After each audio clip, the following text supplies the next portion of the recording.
Ok, então, boa noite, boa tarde também a todos e a todas.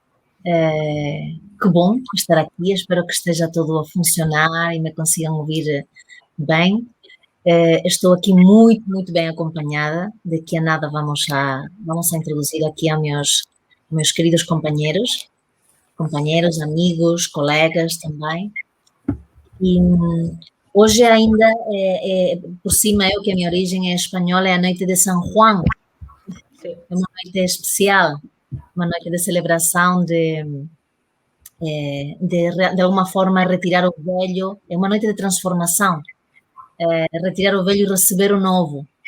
Então é uma noite de alguma forma muito especial. E meu pai era Juan, então meu filho é Juan, portanto é uma noite especial. E é muito bom que hoje também seja de alguma forma o nascimento oficial, ou de alguma forma deste novo filhote que eu tenho, deste novo livro. Então estou muito feliz aqui, celebrando várias coisas, pessoas de diferentes lugares aqui com minha amiga e colega Susana de Portugal, os meus amigos e colegas editores de Barcelona, meu amigo e colega também de longa data, Rubens. Portanto, é um prazer estar aqui e obrigado aos que se vão juntando. E, se possível, vão dizendo de que lugar vocês se vão juntando, os que se estão juntando agora aqui a este nosso encontro, por estes canais. Sejam todos muito bem-vindos. Vamos dar assim um minutinho ou dois para que o pessoal se vai juntando. Ai, que bom, pessoas que já há tanto tempo que não vejo. Muito bem, sim.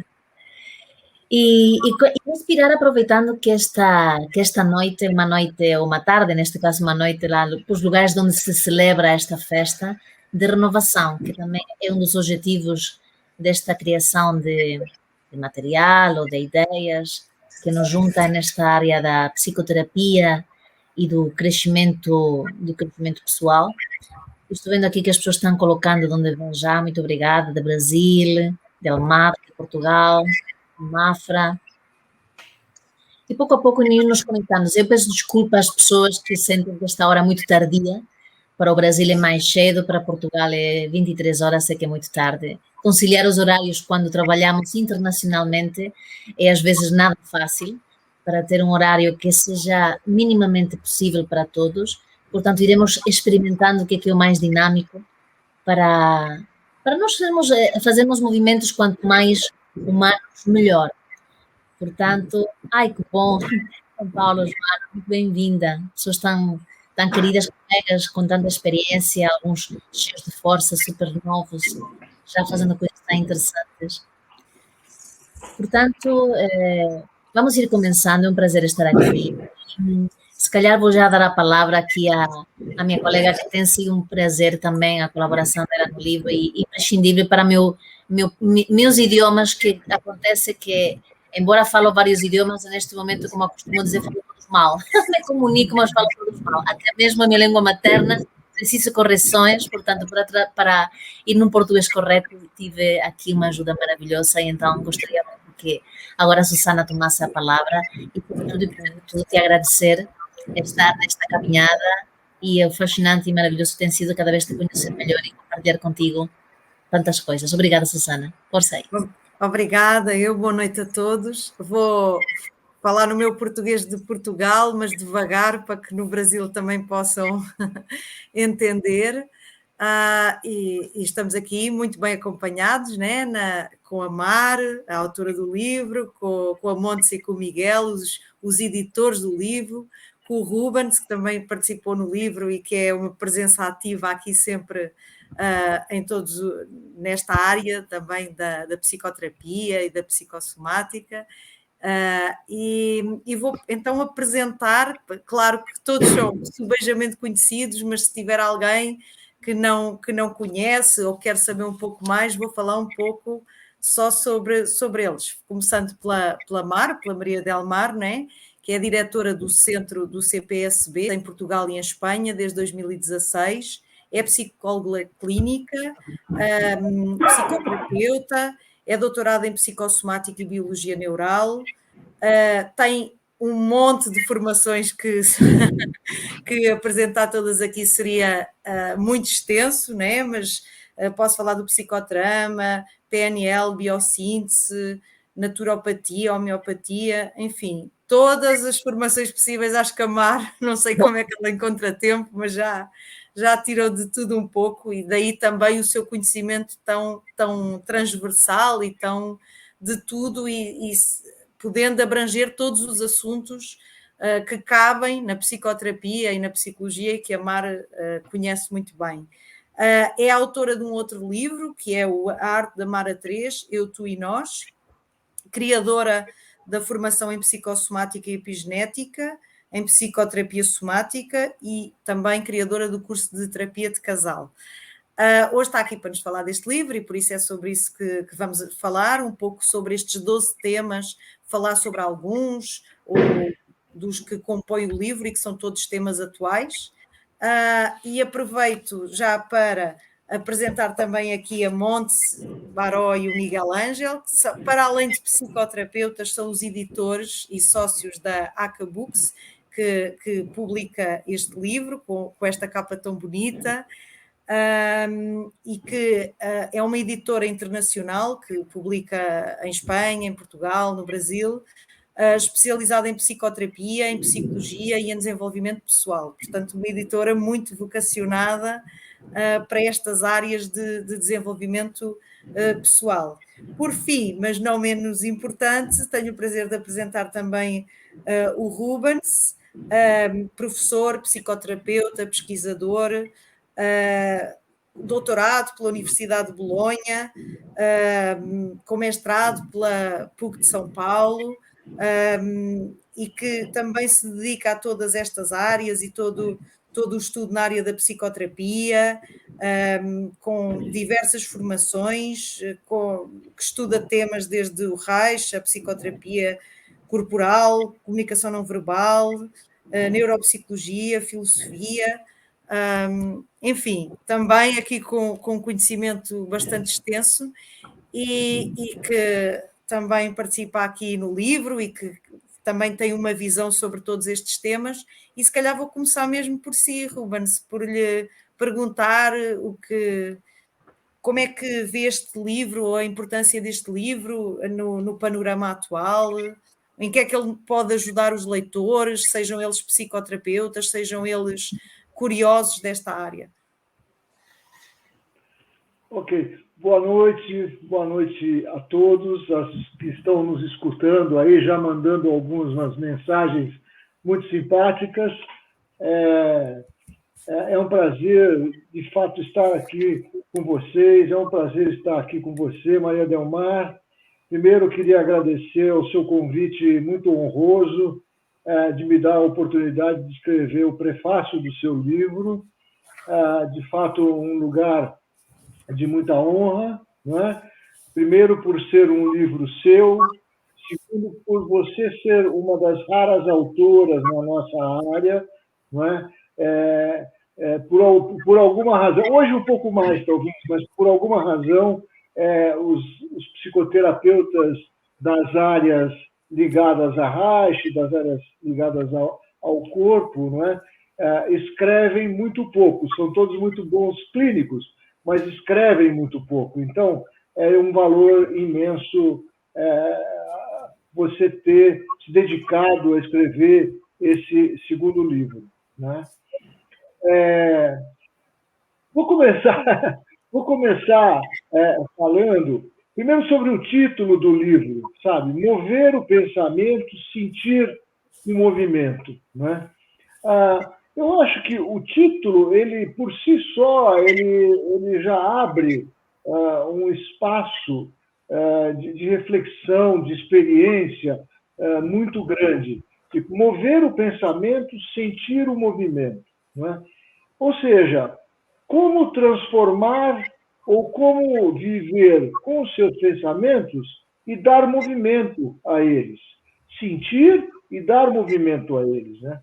Existe uma expressão em inglês que se chama walk the thought, ou seja, ponha o pensamento em movimento, andando, não é? Ponha o pensamento em movimento. Então, me lembrou essa expressão, acho que é uma expressão que vem dos Estados Unidos. Mas é isso. Nós, seres humanos, não é? Com o advento da intelectualidade, com o advento da cultura, não é? Temos uma tendência muito grande a ficarmos prisioneiros das nossas reflexões, dos nossos pensamentos, não é? E ficar pensando e deixando de agir, muitas vezes, quando a expectativa, o que coloca em movimento, não é justamente o movimento do corpo. Não é? Então, você pode pensar, uma coisa é pensar um livro, outra coisa é escrever um livro, ou seja, botar o pensamento em movimento. Me lembro que uma vez perguntaram para o Picasso, não é, se quando ele vai fazer um quadro, não é, se ele já tem ele pronto na cabeça. Ao que o Picasso respondeu: se eu tivesse ele pronto na cabeça, não havia por que pintá-lo. Me compreende? Não havia por que pintá-lo, porque já estava pronto na cabeça. Uhum. Então, para o Picasso, o gesto de pintar, o movimento de pintar, era o movimento da criação de uma ideia que estava parada no cérebro. Né? Então, começando pelo título do livro, eu acho que já é de uma importância fundamental. Né? Depois, entrando mais perto do livro, eu acho que todos os temas que você trouxe, que eu vou dizer alguns poucos dos temas que você trouxe no livro, eles são absolutamente atuais. Eles são especiais para o momento que o mundo está vivendo hoje, que é um mundo em confinamento, especificamente, que é um mundo que obrigou as pessoas a pensar mais, que obrigou as pessoas a viver dentro de limites muito, muito específicos, não é? E procurar encontrar dentro de si mesmo, não é, a saída para a sua própria criatividade dentro de casa e não mais na rua. Mas isso não quer dizer que, pelo menos até hoje, eu acho, e hoje talvez mais ainda, porque já são quase 2 anos de confinamento, confinamento entre aspas, que estamos vivendo, de limites mais rígidos que nós estamos vivendo, nós tivemos que aprender a desenvolver e conviver com emoções, não é, que ficaram muito mais exacerbadas nessa época do que estariam se a gente pudesse, digamos, descarregar essas emoções mundo afora, na rua, no bar, no restaurante, encontrando amigos, no baile, etc. Coisa que não podemos fazer mais hoje. E você começa o seu livro com qual emoção? Com a emoção do medo. Ou seja, o medo é muito aplicado naquilo que estamos vivendo hoje. Porque se a gente for pensar como é a vida hoje, não é? Mais profundamente a vida hoje é uma vida de sobrevivência. Obrigatoriamente, como é que vamos sobreviver dentro dessas condições que nos são impostas, tanto pela sociedade, quanto pelo governo, quanto pela doença em si mesmo, não é? Que nos obrigou a desenvolver limites. Então, eu acho que, frente à sobrevivência, não é? Como você mesmo discorre no seu texto, frente à sobrevivência, um grande aliado é o medo. Porque o medo revela, o medo te dá os limites que você precisa conhecer para poder conviver nestas novas condições de vida, não é? E você, nesse seu primeiro capítulo, justamente vai discorrendo sobre o quanto a sua segurança, a sua confiança foi afetada, não é? E o quanto o medo foi aparecendo. Agora, Aí que eu acho que entra uma coisa muito importante do seu texto, que é, uma coisa é sentir o medo na cabeça, outra coisa é sentir o medo no corpo. São dois lugares e duas experiências muito diferentes. Uma é dizer, eu estou com medo. Outra é dizer, eu sinto medo. Não é? Então, o pensar o medo, não é? Como o título do seu livro, eu estou com medo. A outra, sentir o medo, sentir o movimento. Que movimento o medo te provoca no corpo? O medo pode te provocar diversos movimentos. O mais conhecido, digamos, é o tremor. O tremor do corpo, o tremor do organismo, o tremor da musculatura, o tremor do ato de falar, o tremor dos seus olhos, o tremor de como... O medo que você constantemente tem que enfrentar, acompanhando o que está acontecendo lá fora, através da janela, através do olho da janela. Né? Se diz janela em português de Portugal? Sim, acho que sim. Sim. Não sou a pessoa melhor para te responder, mas sim, acho que sim.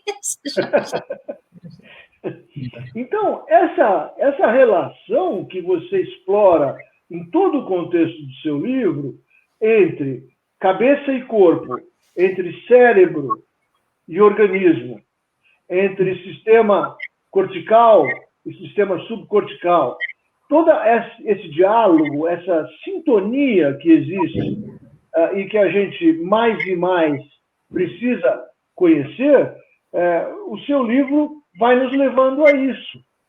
Vai nos levando a esse conhecimento sem medo do medo. Mergulhou no medo sem medo do medo. Tá? Então, eu acho esse primeiro capítulo fundamental para esse momento que a gente está vivendo. Né? E que você discorreu, não vou dizer aqui, porque você discorreu com uma profundidade enorme a questão do medo. E aí, você vai partindo para outros temas, como, por exemplo, a confiança, que é o seu segundo capítulo. Né? Como conhecer a própria confiança? Como mergulhar na confiança? Não é? Como, apesar do medo, ter confiança em si mesmo? Não é? Eu estava falando com um paciente meu que ele estava falando dos medos dele, não é? Daí eu perguntei para ele, mas vem cá, você não conhece um pouco a sua história? E ele disse, sim, eu conheço a minha história. Então, veja na sua história quanto que ela te dá de condições para enfrentar as adversidades, as novidades, as questões que a vida está te propondo. Quer dizer, quando você conhece a sua história, você tem muito mais condições de enfrentar e desenvolver a sua confiança baseada no seu patrimônio histórico. Patrimônio histórico significa a sua experiência de vida. Sua experiência de vida. E você entra nesse campo da confiança profundamente. E aí, vamos para quê? Vamos para a resiliência. Vamos aprender como ser resilientes na vida, isto é, como lidar com as ameaças, não é? Como lidar com os traumas, como lidar com todos esses medos e desenvolver condições orgânicas, condições mentais, não é? Para poder, não é? Ser resilientes àquilo que está acontecendo à nossa volta. Né? E você entra nessa resiliência com uma profundidade também grande. Né? Eu não vou, eu vou me alongar demais se eu for entrar em todos os capítulos, mas é muito importante ver que os seus capítulos, por exemplo, têm relações tóxicas, enfim, são a toxicidade que existe nas relações. Nas redes sociais, isso ficou estupidamente conhecido. Não é? As pessoas encontraram nas redes sociais ouvidos que não falam nada, e aí pode ser colocada toda a toxicidade. Ou seja, a toxicidade do ser humano não é da rede social em si. E aí você entra no problema dos limites, dos borderlines, e do trauma, e dos vínculos, não é? E da sexualidade, e como se não bastasse, você entra no campo dos sonhos. Ou seja, o que vamos sonhar? Como vamos sonhar? Qual é o significado dos sonhos na nossa vida? Tá? Então, eu acho que, de fato, todo o seu texto é de uma profundidade e de uma criação muito atualizada. Tudo isso sempre existiu na história do ser humano, todos esses temas. Mas agora, mais do que nunca, nós temos a oportunidade de mergulhar, de conhecer mais a si mesmos, né? E aos outros também. Eu acho que o seu livro é importante porque vai nos ajudar nesse caminho de reconciliação com o mundo, de reconhecer o mundo, né? E de ter esta resiliência em relação a tudo o que está acontecendo à nossa volta e que nos afeta muito. Então, eu recomendo demais o seu livro a todos os nossos colegas e não colegas, como leitura dele. Vou parar por aqui, senão vou falar horas sobre o livro. Mas vamos falando, Rubens, vamos falando. Eu agora queria perguntar à Mar, depois que já falámos aqui um pouco sobre alguns dos 12 temas do livro, né? Que são 12 temas, todos bem atuais e que podem bem ser aplicados a essa altura que vivemos, começando, como o Rubens disse, pelo medo, pela resiliência, são altamente adaptáveis à fase que vivemos e podem até ser mensagens de esperança para as pessoas que os leem nessa altura. E queria perguntar à Mar porque é que decidiu falar sobre estes temas, se há algum que queira destacar e porquê nesta altura, que nos fale um pouco sobre a sua sensibilidade de ter escolhido estes temas. Ok, obrigada, Susana, e obrigada a Rubens pela calorosa acolhida e pelo teu entusiasmo, sempre um prazer mesmo. Bom, isto na realidade nasceu já há algum tempo, porque eu gosto muito de partilhar o que acho que é interessante e que me vai tocando humanamente e da forma mais simples. Ai, que bom! E então, sinto que a hora de escrever ou a hora de falar é a minha intenção, não só que pudesse servir para colegas, e concordo com o Rubens que a gente precisa de facto escrever mais, e temos tanto para, os colegas têm tanto para expressar e tanto para partilhar, e conforme fui fazendo workshops abertos, talheres na Espanha, em Portugal, em outros lugares sobre temas, os temas que vamos escolhendo para a escola, para o desenvolvimento pessoal, para as aulas, são os temas de toda a vida, como o Rubens falou, são os temas que nos ocupam. E então, com tudo isto que também se deu da pandemia, todas essas questões, digo, bom, são os temas da vida e são os temas que precisamos continuar cuidando atualizadamente. Porque não é mais do que dedicar-me neste momento para já a um dos temas, de fazer um livro sobre um tema, porque não fazer algo, artigos mais curtos, mas que dêem um shot para a gente poder se inspirar, ressignificar, discutir, fazer pontes e que fosse uma coisa dinâmica. Uma coisa que pudesse, de alguma forma, servir como plataforma para que cada um pudesse tirar as suas conclusões e pudesse expandir ou pudessem se sentar numa mesa com os colegas e falar desses temas e ampliar o que aí está escrito, não é? E isso ajudar a essa profundização, a esse vínculo, porque acho que o conhecimento precisa ser compartilhado e precisa ser colocado para os outros para que sirva para o melhor viver. Portanto, o que me motivou para escrever o livro é, de facto, fazer pontes e estimular a possibilidade de a gente ir mais longe e nos estimular entre colegas, entre pessoas que se interessam por estas áreas e escolher uma linguagem que é parecida que utilizo nos workshops, nos talheres, nos workshops abertos, que pudesse tocar, de alguma forma, a pessoas para que levassem também algo prático para as suas vidas.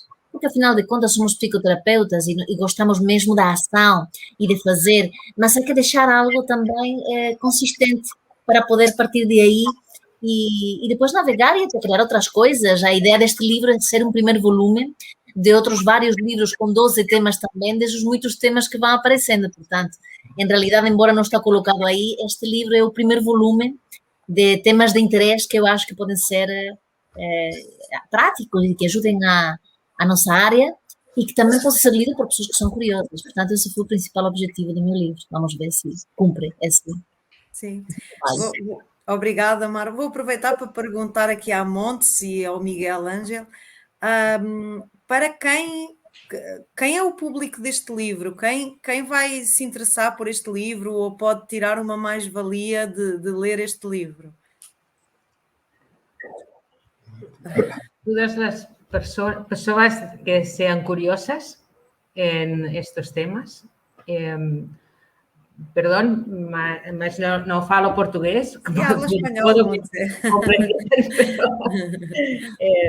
Mas para personas que son curiosas en el tema, para psicoterapeutas, para psicólogos y también para el público, para personas curiosas en realidad, que quieran conocer el tema. Son temas, como ha dicho Rubens, y hablan del miedo, de la resiliencia, de relaciones tóxicas. Entonces, todo tiene un lenguaje asequible y puede todo el mundo poder leerlo y entender lo que dice, porque además María del Mar nos transmite desde un lugar muy sereno y con una claridad muy, muy buena que hace entender a cualquier persona, aunque no esté en el campo. Pero para los psicoterapeutas y profesionales son una mirada mucho más humana y mucho más integradora, que es como el objetivo que tiene el libro, ¿no?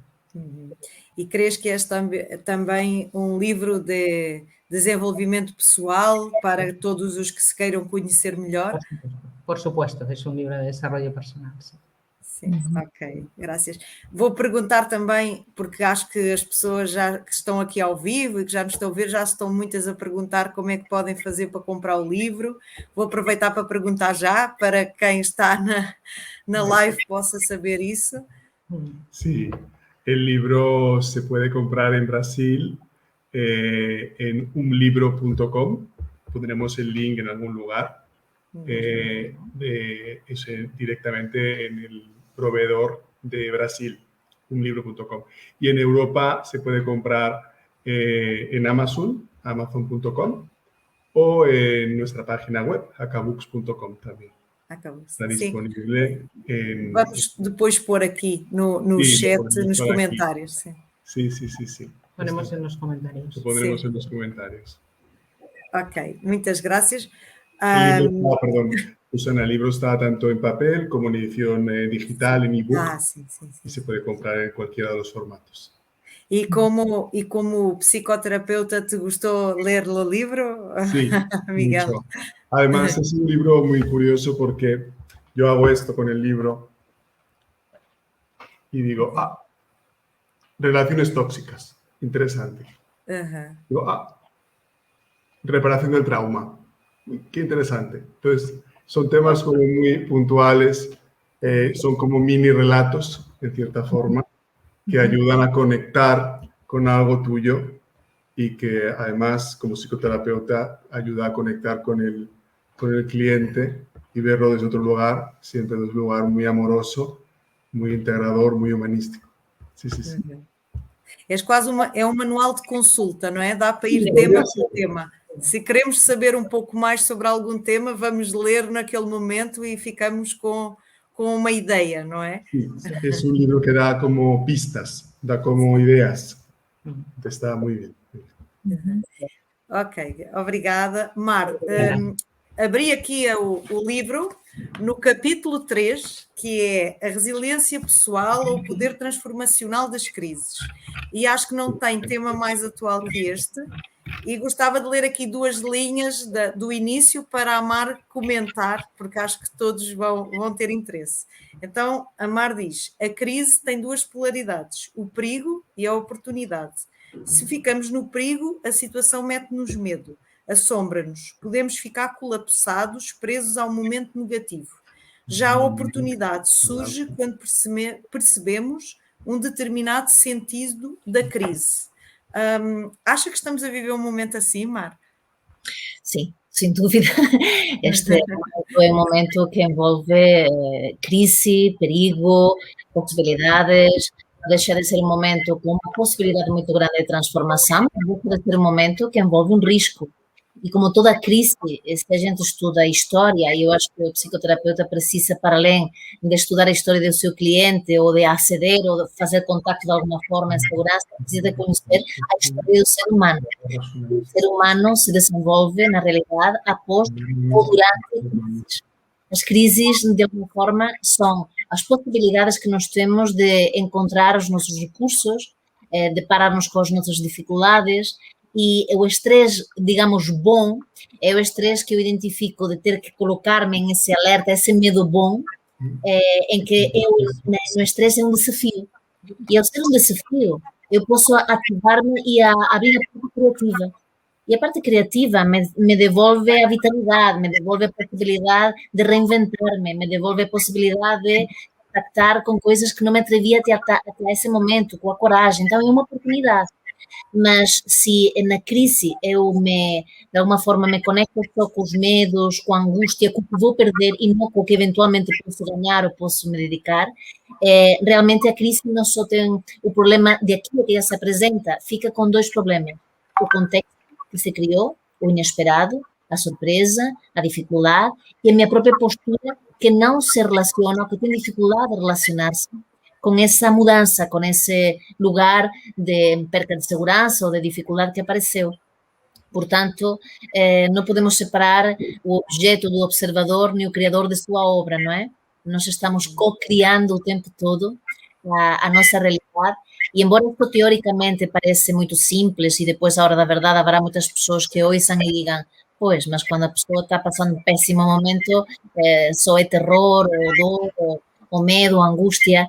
Sim, mas não se está todo o tempo nessa vibração. Portanto, para isso está a psicoterapia também, ou estas leituras, para a gente poder transitar e, de facto, como a resiliência humana nos diz, nós, quando passamos por uma crise, não é por objetivo como fazer como um metal, deformar-nos e voltar à origem, ou à forma antiga, sino encontrar uma melhor forma. A resiliência humana não é voltar ao que éramos, é ganhar, acumular e integrar um novo conhecimento e então ter uma nova forma. A resiliência humana é ganhar uma nova e melhor forma que estamos precisando todos, nos adaptar ao mundo que já nunca mais vai ser igual e que está constantemente agora nos dizendo que temos que adaptar-nos e vamos conseguir.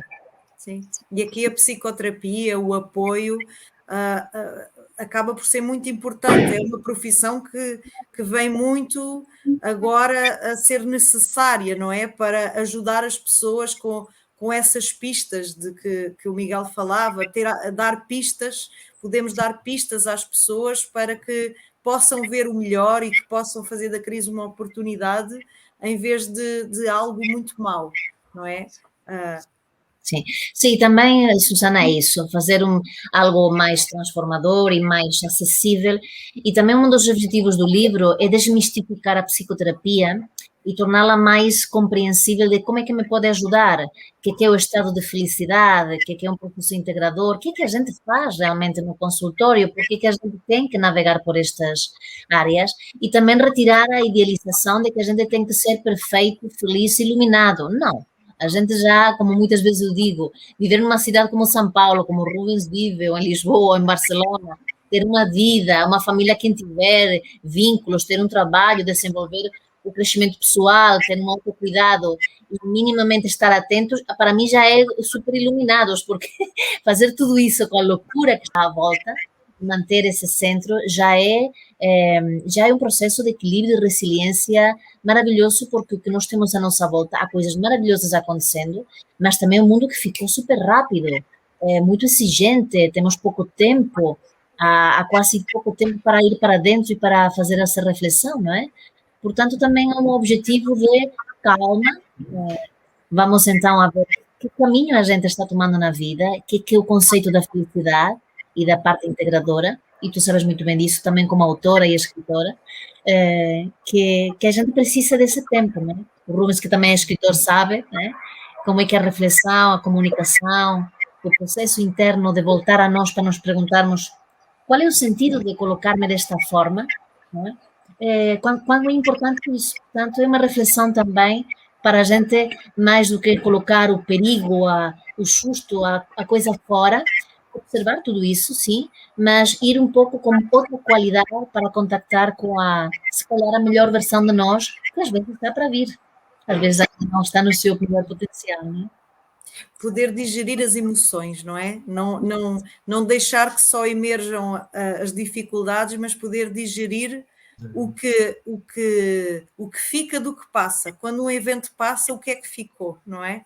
Algo por aí.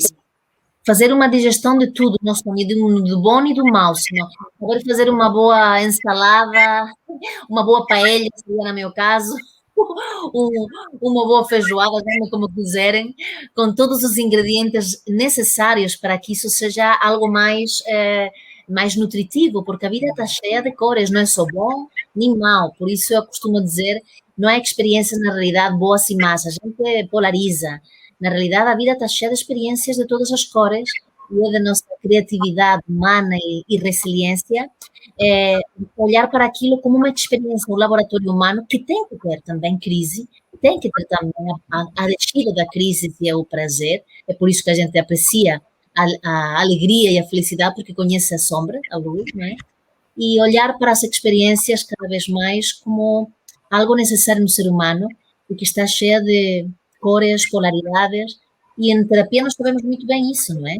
Que não é ir em direção ao sempre o máximo e o bom e maravilhoso, é poder soster o difícil, o bom, perceber que a gente forma parte da nossa parte humana, a nossa vulnerabilidade. Saber acolher a nossa vulnerabilidade é um ato de coragem e de criatividade, não é? Agora que estamos aqui entre psicoterapeutas corporais, não é? Toda a gente muito ligada a essa área corporal. Eu estou aqui a olhar para o capítulo 8, que é um capítulo que se chama O Corpo como Instrumento no Processo de Vinculação.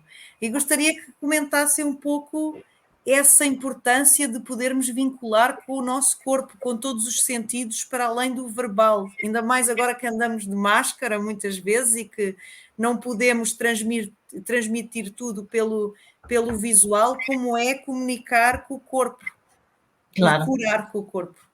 Sim, sim. É importante. Quando começou a pandemia, era muito interessante porque muitos colegas diziam, e agora, nós somos psicoterapeutas corporais, como vamos fazer sessões online, o corpo não está lá, não podemos estar perto, não podemos tocar, não podemos... E eu já atendia online há algum tempo, por um acaso, de uma pessoa que me pediu há uns anos atrás, e depois terminei tendo várias pessoas e algumas aulas online. Então, para mim foi mais quantidade, mas já estava de alguma forma adaptada. E, de facto, o corpo não é só aquilo que é carne, aquilo que a gente toca. É claro que eu prefiro presencial, logicamente, somos pessoas de vínculo e de gostar de estar juntos, mas, de facto, a vida se altera, como agora, e o que nós sabemos na psicoterapia corporal é que nós somos psicoterapeutas corporais não porque trabalhamos com o corpo, sino porque incluímos o corpo. É diferente. Portanto, ao incluir o corpo, tu incluís como respiras, como olhas, como fazes pausas, como te deixas tocar. Tanto que o maior instrumento de trabalho para mim na psicoterapia é o terapeuta, o seu corpo e o campo que cria para que o outro se sinta seguro, seja presencialmente, seja online, que é o que estamos tentando fazer aqui também, nós juntos, criar um campo seguro para nós, celebrar que estamos juntos aqui por esta via e com aqueles que nos estão ouvindo. E então o corpo precisa estar respirando, eu própria comigo mesma, para autorregular-me e passar uma mensagem coerente neste meu portunholês, que não passa disto, que já tentei de tudo, mas acho que é o meu limite, acho que é por aqui que fica meu português, lamento, tentei de tudo, é o que consigo, mas meu corpo está presente e quando eu me dou conta, quando falo e respiro do que me acontece, eu me posso autorregular muito mais, senão a gente fica só cabeça e só ficam as ideias. E o que eu quero é tocar o teu coração, tocar o coração do Rubens, da Monse, de Miguel Ángel, o meu próprio, de quem nos ouve. Se eu não estou em contato com o meu coração, como é que eu vou tocar o coração de outra pessoa? Portanto, o corpo do terapeuta, o corpo do outro, precisa estar presente e ser manifestamente olhado com atenção. Às vezes é implícito e explícito, mas o terapeuta tem que saber que está a trabalhar a níveis corticais, subcorticais, corporais, mentais, energéticos. E às vezes, mesmo sem dizer, isso fica inscrito. Quando a gente trabalha para além do concreto, trabalhamos também com o transpessoal. E, sem dúvida, o corpo é aquele que traduz a alma, portanto, é bom que a gente cuide. E por isso, na clínica e os psicoterapeutas corporais, precisamos saber que a gente inclui o corpo, não é que trabalha com ele, é para além disso. A gente não trabalha com o corpo. A gente inclui o corpo em todos os processos, porque sem corpo parece a mim que a coisa não se dá. Portanto, está sempre presente. Montse, Miguel, Rubens, não...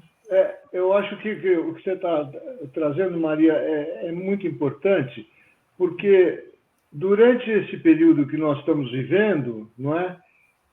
Nós estamos com saudade do corpo do outro. Temos em excesso o nosso próprio corpo e estamos com saudade do corpo do outro, estar próximo a um corpo do outro, não é?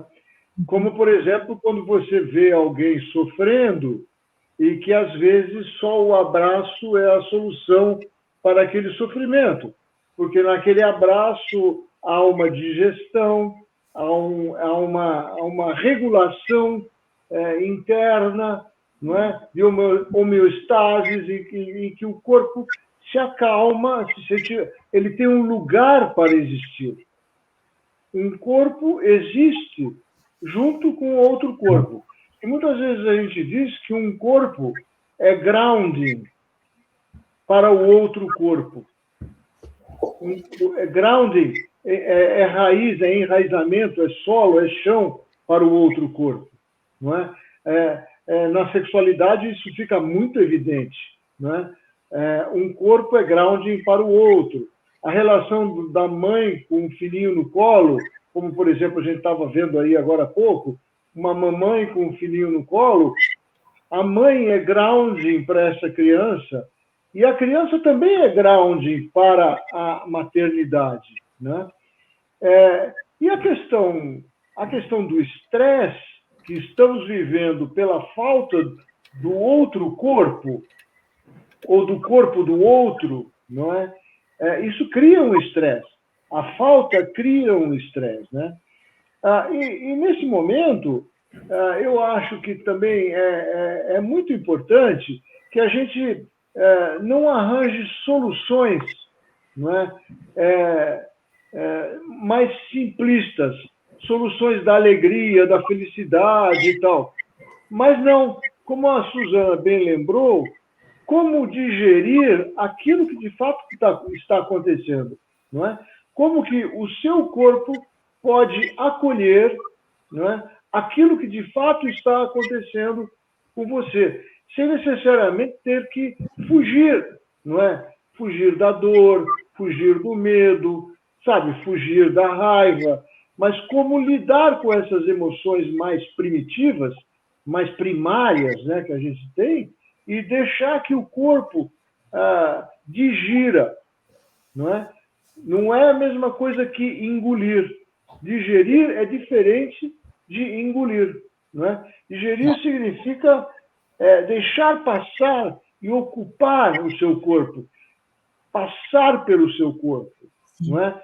E você não necessariamente precisa fugir disso. Você pode ser... O seu próprio corpo é acolhimento para as suas emoções mais fortes. Quando não existe o corpo do outro, não é? Claro, claro. E nessa distância que é tão importante, isso que estás a partilhar, Rubens, a gente encontrar que com essa distância a gente sigue sendo humano se está em vínculo e que o nosso corpo, que agora é nosso grande companheiro, às vezes muito distante dos outros corpos que me são tão queridos, amigos, familiares, etc.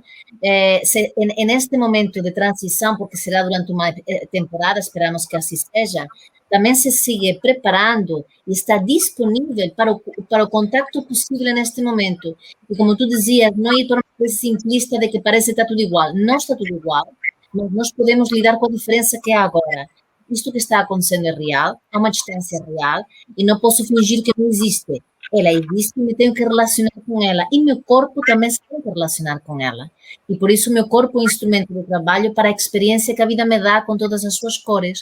E por isso, na clínica, é bom a gente acolher a realidade como ela é e não me tem por que impedir o que não tenho, impedir outras muitas coisas que estão na disponibilidade. E então abrir o canal, não é só da esperança, sino das possibilidades, para a gente, na mesma, continuar evoluindo. E esta é a nossa realidade agora.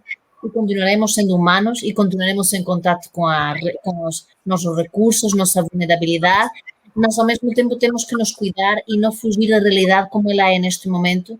E por isso também um dos objetivos é ir para além do romântico. Ter ideias românticas é maravilhoso, mas para a realidade e para encarar dificuldades, às vezes a gente fica num platônico que não ajuda a realmente lidar com aquilo que a gente precisa neste momento dar sustento, que é uma realidade difícil, mas que pode ser absurda para uns, um desafio para outros e é um tempo de reflexão também conjunta, em que trabalhemos em comunidade para a gente talvez repensarmos como temos andado até agora a construir os nossos vínculos, não é? Acho que o que a Mara acabou de falar já faz uma ponte para um tema que eu acho que vai ser bastante interessante, porque é um tema que marca muito o momento, ainda mais porque as pessoas têm estado muito confinadas, muito fechadas. Então um tema que marca aqui muito o momento também são as relações tóxicas, e tudo o que essas relações podem desencadear nos outros, em nós próprios, não é? E como as relações se têm tornado tóxicas e o quanto isso nos fazem mal. A Mar dá aqui no livro algumas luzes do que são relações tóxicas, porque muitas vezes as pessoas que estão numa relação tóxica nem têm a noção que o estão a viver, e acho que é um tema importante, é o tema 5 aqui do livro. Gostava que a Mar falasse um pouco sobre ele.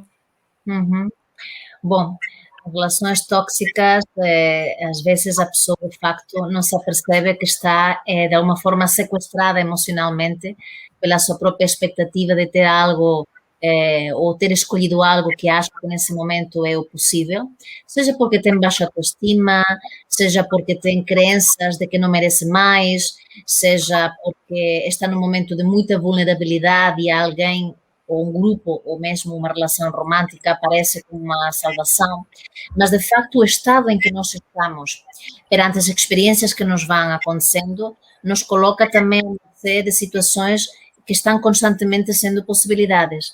E as relações tóxicas, quando se dão, entrar não é assim tão difícil. Qualquer um de nós, no momento de vulnerabilidade, às vezes pode criar ou desenvolver uma relação tóxica, ou termos nosso próprio comportamento tóxico, mas uma coisa que acontece muitas vezes em psicoterapia é que a pessoa já vem quando já está muito tempo numa relação tóxica e a dificuldade de sair. É como se fosse uma compulsão. Na realidade, em algum nível funciona como as drogas, porque os mesmos lugares de dopaminérgicos, de enganche com as drogas, curiosamente ficam ativados cerebralmente. Portanto, aquilo que é muito potente, que nos leva a um estado de angústia muito grande, tem um impacto também orgânico.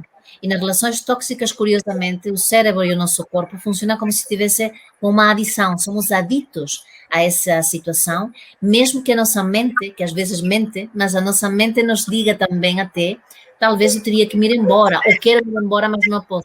Há uma espécie de fratura entre o que se eventualmente se elabora, quando se elabora, e o impulso corporal. As sensações e emoções parece que fazem movimento e a mente e aquilo que ouço ou me dizem parece que faz outro. E então, quando já quero ir embora, estou outra vez mais envolvido. Portanto, as relações tóxicas são um assunto muito sério e, como o Rubens falava há bocado, com este mundo virtual, quando mal gerido, porque a internet tem coisas ótimas, tem coisas fantásticas, o santo Google nos responde a quase tudo, podemos contactar com pessoas do mundo inteiro, aprender idiomas, fazer cursos 1000, não é? Podemos estar aqui de 3 países diferentes, podemos estar aqui diferentes países dialogando e sendo ótimo. Mas, ao mesmo tempo, também nos coloca num imaginário, em uma fantasia que estimula a possibilidade de acreditar que está acontecendo. E como o corpo não distingue o real do imaginário, se na minha mente eu acho que está sendo real, e eu tenho fome, e tenho abstinência de ser especial, ou de ser amado, ou ser reconhecido, às vezes a gente embarca em situações que me ocupam imenso tempo, mas que são ambíguas, fantasiosas, abstratas, uma Atlântida que já não existe, uma coisa platônica que me pode causar muitos problemas. e hipotecar, de alguma forma, a minha vida. Obviamente, há muitos casos. Hipotecar a minha vida em prol dessa relação que, na realidade, não é nutritiva, é tóxica. E por isso também nesse artigo, nessa parte do livro, a possibilidade de identificar quando posso estar numa relação tóxica, perceber quando está sendo difícil sair, e como em psicoterapia, nós podemos navegar com a vergonha, com a culpa, com a responsabilidade, com o perfeccionismo, como derivados do medo e da má gestão, às vezes, da própria conceito que eu tenho de mim próprio. Portanto, é um tema novíssimo. Trabalhar as relações codependentes, as relações dependentes, as relações de dominação, por que eu me envolvo nessas relações, o histórico é o meu, não é? Como dizem, se não cuido da minha história, estou condenado a repeti-la. E em alguns casos, a gente repete o que já viveu em algum lugar no passado, em que nesse momento estamos mais vulneráveis. Haverá muitos casos, mas é todo um tema, sem dúvida, e agora há muito disso. Estarão de acordo vocês todos, que são também terapeutas, psicoterapeutas, e neste momento há pessoas que recuperaram bastante suas relações por estar mais tempo em casa, e há relações que se romperam ou que estão péssimas e não podem sair de casa. Portanto, neste momento, o índice de relações tóxicas, de dificuldades de vínculo, também é um tema muito, muito importante, mesmo. E vocês acham que a psicoterapia tem a capacidade de transformar uma relação que é tóxica numa relação mais saudável? Bom, a psicoterapia é uma possibilidade de entrar em contato com uma verdade, uma clareza interna e dar a possibilidade de abrir portas e janelas que muitas vezes, pela dor, pela angústia, estão entre fechadas ou quase mal fechadas ou não as consigo ver. Quando a gente está muito com interferência, a gente tem uma espécie de eclipse. A parte saudável e a versão melhor da nós está lá. Portanto, o terapeuta, de alguma forma, é um escultor que ajuda a retirar aquilo que a pessoa não é, dar clareza nessa possibilidade. É, sem dúvida, uma espécie de tradutor que ajuda a traduzir entre possibilidades e demora seu tempo. Agora, a psicoterapia não faz milagres. A psicoterapia e o psicoterapeuta não faz que a pessoa saia de uma relação tóxica. O psicoterapeuta trabalha lado a lado com essa possibilidade com a pessoa juntos. Mas o trabalho não é unidirecional, é um trabalho de corregulação, que é uma palavra que a gente conhece muito agora da neurociência. Nós estamos corregulando. E a gente também cresce com os processos dos nossos clientes. Portanto, a psicoterapia, eu acho que vai ser do futuro, e já se está vendo, uma opção para as pessoas terem nas suas vidas cada vez mais, e sem dúvida faz a diferença. E o Rubens, que tem muitos anos de experiência clínica, eu também, ele terá mais do que eu, sabe muito bem a quantidade de vezes que terá intervindo e terá ajudado as pessoas a fazerem transformações nas suas vidas, e quanto de diferente quando há esse caminhar conjunto pode ser diferenciador, não é? Não é, Rubens? Sim, eu acho que a pergunta da Susana foi muito, muito bem colocada, né?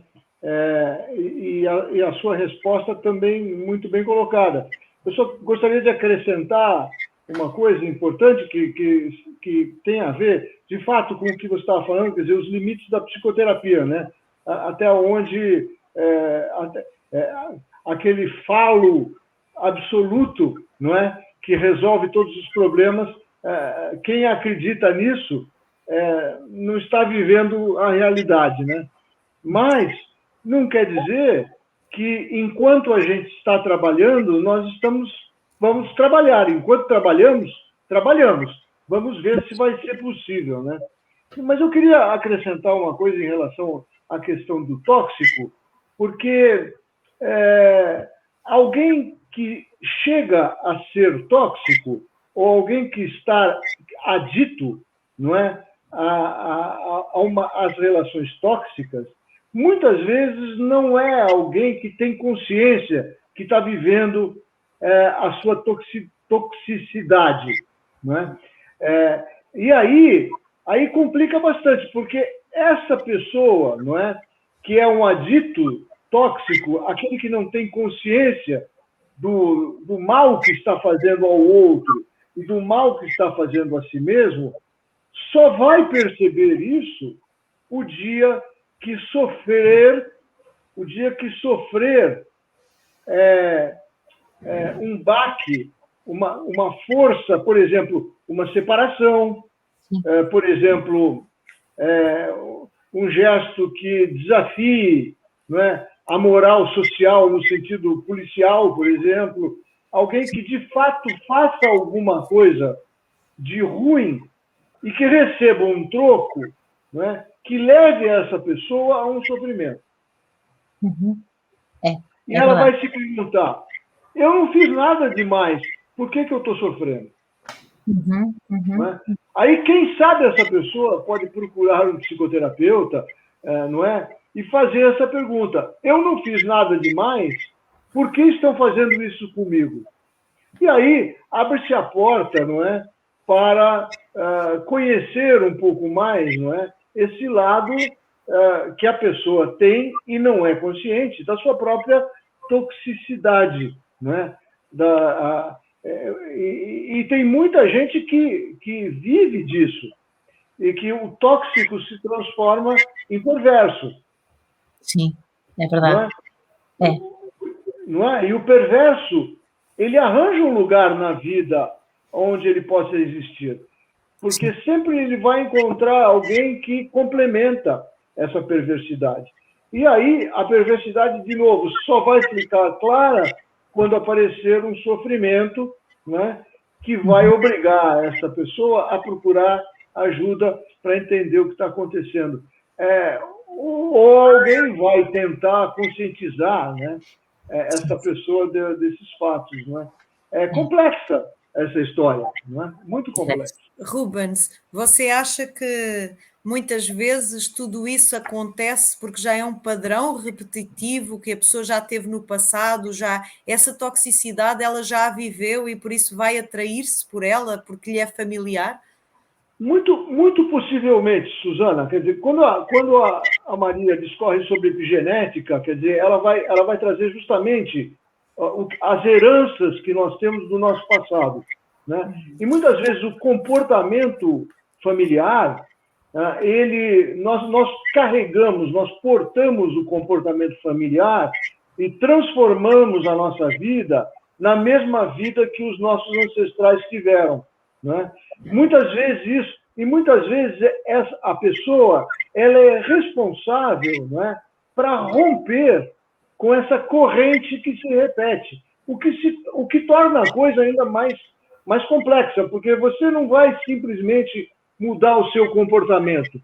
Primeiro você tem que entender que é um comportamento já, às vezes, milenar, às vezes vem lá de trás, é um comportamento familiar que você está repetindo, então você tem que romper com a família inteira, pelo menos nesse aspecto, não é?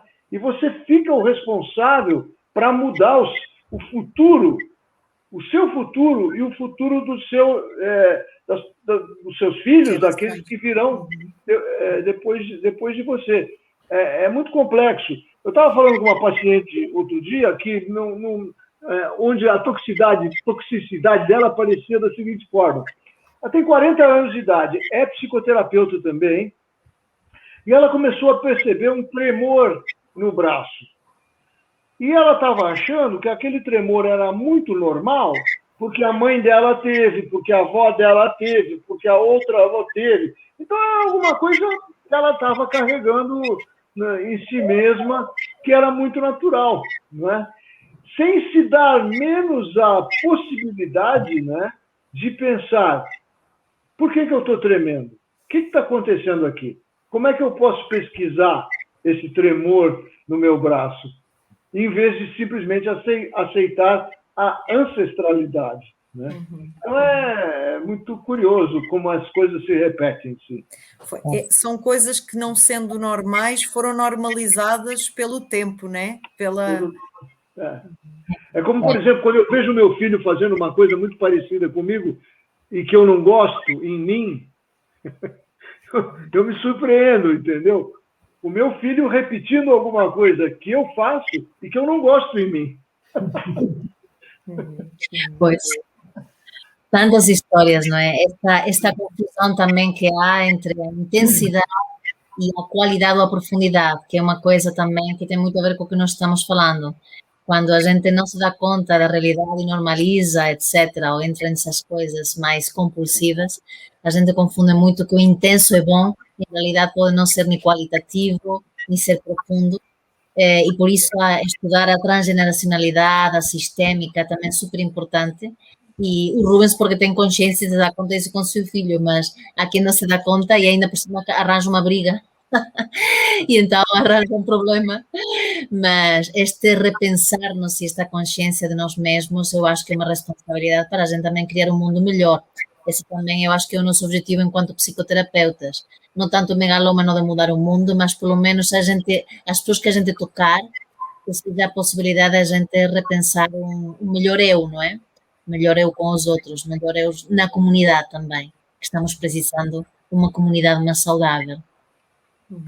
E nós já falamos aqui de muitos dos temas do livro, gostava de relembrar outros que não falámos tanto, como a psicossomática, os borderline, o transtorno limítrofe de personalidade, os transtornos obsessivo-compulsivos, os ataques de pânico e as fobias, a sexualidade, o medo e a liberdade nos relacionamentos, os sonhos. Não sei se, assim, a jeito de fecho, se alguém quer falar de algum em especial, de algum tema que queira... Eu gosto de todos porque são temas que me fascinam todos. Os sonhos é um tema que eu espero depois um dia acabar um livro que está a meio já há algum tempo. O de psicossomática também, mas os sonhos é um tema que eu acho que pode pegar nos outros pela parte toda do inconsciente e toda a parte em que tanta coisa acontece quando a gente não está com o ego levantado. Então eu acho que a modo de uma espécie de prelúdio está esse capítulo aí no fim, mas como quase que prelúdio para o que eu estou um dia a desenvolver e poder fazer pontos também com outras linhas de pensamento, porque acho que é um lugar ainda pouco explorado, demasiado vinculado ainda ao dicionário de sonhos, e que ainda o psicoterapeuta corporal pode trabalhar muito simbólico no corpo, no aqui e agora, e trazer esse mundo aparentemente abstracto a lhe dar uma função muito mais dinâmica hoje, diferente do oráculo de Delfos e uma coisa mais atualizada. Portanto, acho que sim, que seria... Acho que recordo-me dos sonhos como algo muito interessante, não é? Ao participar no livro e ao escrever, as coisas ficam muito na memória, e acho que uma coisa muito interessante que a Marta está a falar, de desvincular um pouco os sonhos do dicionário dos sonhos desses grandes autores, é esta ideia que cobras não quer dizer que signifique isso em específico, ou que viajar significa aquilo, mas essa ideia que a Mar deu, que nós devemos perceber, se eu digo que sonhei com a Lua, o que é que representa a Lua para mim? Porque a Lua para mim pode não representar o mesmo que a Lua para o Rubens, ou para a Montes, ou para o Miguel, ou para a Mar, não é? Então perceber a atribuição que cada um de nós dá àquele símbolo, àquela imagem, faz toda a diferença para entender os nossos sonhos. Sim, muitas coisas para entender. O que acontece organicamente, como é que se podem transformar em doenças, pensamentos, sonhos dirigidos, lúcidos, possibilidades que vão muito para além. Já o Jung falava de tudo isso e ampliava, e eu acho que atualizar como é que os sonhos hoje podem ser incluídos na clínica de uma forma mais corporal, atualizada e que nos sirva como ferramenta, será todo um desafio fazer isso. Temos aqui uma pergunta aqui de uma que nos está assistindo, como é que o livro está à venda no Brasil? Volto a perguntar à Monte e ao Miguel, se nos dizem aqui a quem se juntou mais tarde a nós, como é que podem fazer para adquirir o livro e mostrar o livro, ¿no es? Sí. Aquí está, sí, sí. Pueden comprar en un libro. Lo hemos puesto en el chat. Lo hemos puesto en el chat. Está colocado en el chat ahora. Y mañana estará en las redes. Okay. Sim, ele está em português e vai estar também em espanhol, por enquanto está em português, certo? E daqui a algum tempo estará também traduzido para espanhol, certo? Sim. É isso, não? E daqui a um tempo em inglês. A ideia será que fique traduzido sempre em português, castelhano e inglês. Então, gostava que fechássemos aqui um pouco, não sei, Rubens, Mar, Montes, Miguel, o que poderíamos dizer aqui para encerrar esta conversa tão abrangente e tão agradável que nos levou aqui para temas tão atuais da psicoterapia. Bom, da minha parte, para encerrar, queria agradecer a vocês muito estarem presentes. Susana, como conduziste a tua agilidade e a tua simpatia, a tua profundidade sempre, agradecer-te. Me tens ajudado a escrever o livro. A Monse e a Miguel Ángel, porque além de serem amigos já de longa data e que tenho um carinho muito especial pelo seu profissionalismo em tudo que fazem, a ética profunda que têm e a criatividade, que me entusiasma sempre. E a Rubens, porque já o admiro há muitos anos, provavelmente é a pessoa que mais conheço, mesmo que a vocês já os tenha por perto. O Rubens conheço não sei há quantos anos já nos temos cruzado pelo mundo fora. Gostava de o ter mais perto para termos conversas bem interessantes, mas é uma pessoa que admiro muito profissionalmente, clinicamente, um homem de família, um homem bem vivido e bem viajado, com aulas no mundo inteiro, e, portanto, agradecer-lhe muito ter aceito fazer o prólogo do meu livro e agradecer-lhe estar aqui também a colaborar e as nossas conversas também pelo YouTube e outras que haveremos de ter também. E como professor também, que vai ser da nossa escola oficial, é uma honra ter também como corpo docente. Olha, sim, Monse, por favor. Vale, no, eu quero agradecer a vocês. Quero dizer que é um prazer, é um privilégio para Miguel Ángel e para mim participar do processo de criação deste novo livro, Maria del Mar, em colaboração de Susana. Quero agradecer também a presença de Rubens y decir, a ver, que este libro ayude a comprender la psicoterapia desde un lugar más holístico, próximo y amoroso y, sobre todo, más humanístico. Obrigada. Uau! Obrigado. Também gostava de dizer que acho que este livro, antes de tudo, foi uma junção de muito conhecimento, mas também de muito coração, porque tem sempre aquela ideia de que temos que, como a Mar diz muitas vezes, temos que ser um ser humano a olhar para outro ser humano, com todas as nossas, com todo o nosso conhecimento, mas também com todas as nossas fragilidades e compaixão. E acho que o vínculo começa mesmo por as pessoas se sentirem num lugar seguro com o terapeuta e por se poderem sentir à vontade para partilhar as suas histórias tão difíceis, porque não é com qualquer pessoa que temos empatia de falar das coisas que são mais difíceis para nós e que às vezes andamos uma vida inteira a esconder, não é? Que colocamos o nosso falso self e andamos uma vida inteira escondendo. Então, acho que este livro foi escrito com o coração e acho que é incrível esta generosidade da Mar de poder partilhar, porque muitas vezes, e falo um pouco isso no que escrevo também no livro, não é? Que nem toda a gente está disponível para partilhar o conhecimento. Muitas vezes querem fazer disso algo exclusivo, único, e na verdade é importante partilhar, porque assim, se soubermos todos, vamos poder todos ajudar mais uns aos outros e fazer aqui uma corrente de solidariedade e de ajuda ao próximo e de autoajuda, porque, como a Mar dizia muitas vezes nas aulas, eu tive o privilégio de ser sua aluna, nós damos muito na psicoterapia, mas também recebemos muito enquanto psicoterapeutas. Se calhar aprendemos mais do que ensinamos ou do que... Então, não é uma coisa unilateral, é uma troca, não é? Esse processo eu acho que é uma troca. E eu acho que este livro é uma troca, é um dar. Sim. Também. Obrigada. Concordo com Susana. Eu queria compartilhar com vocês que esse livro ele certamente vai trazer conhecimento profundo e importante para todos nós, né? Mas eu tive um grande prazer de escutar vocês todos, vocês quatro, sabe?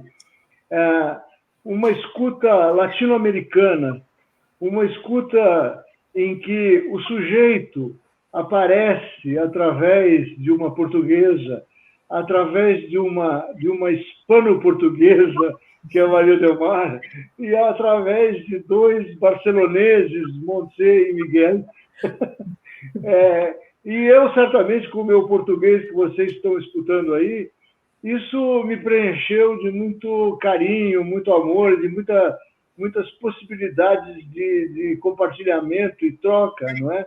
Que nós podemos fazer através das nossas próprias línguas, do sujeito que habita em nós, não é?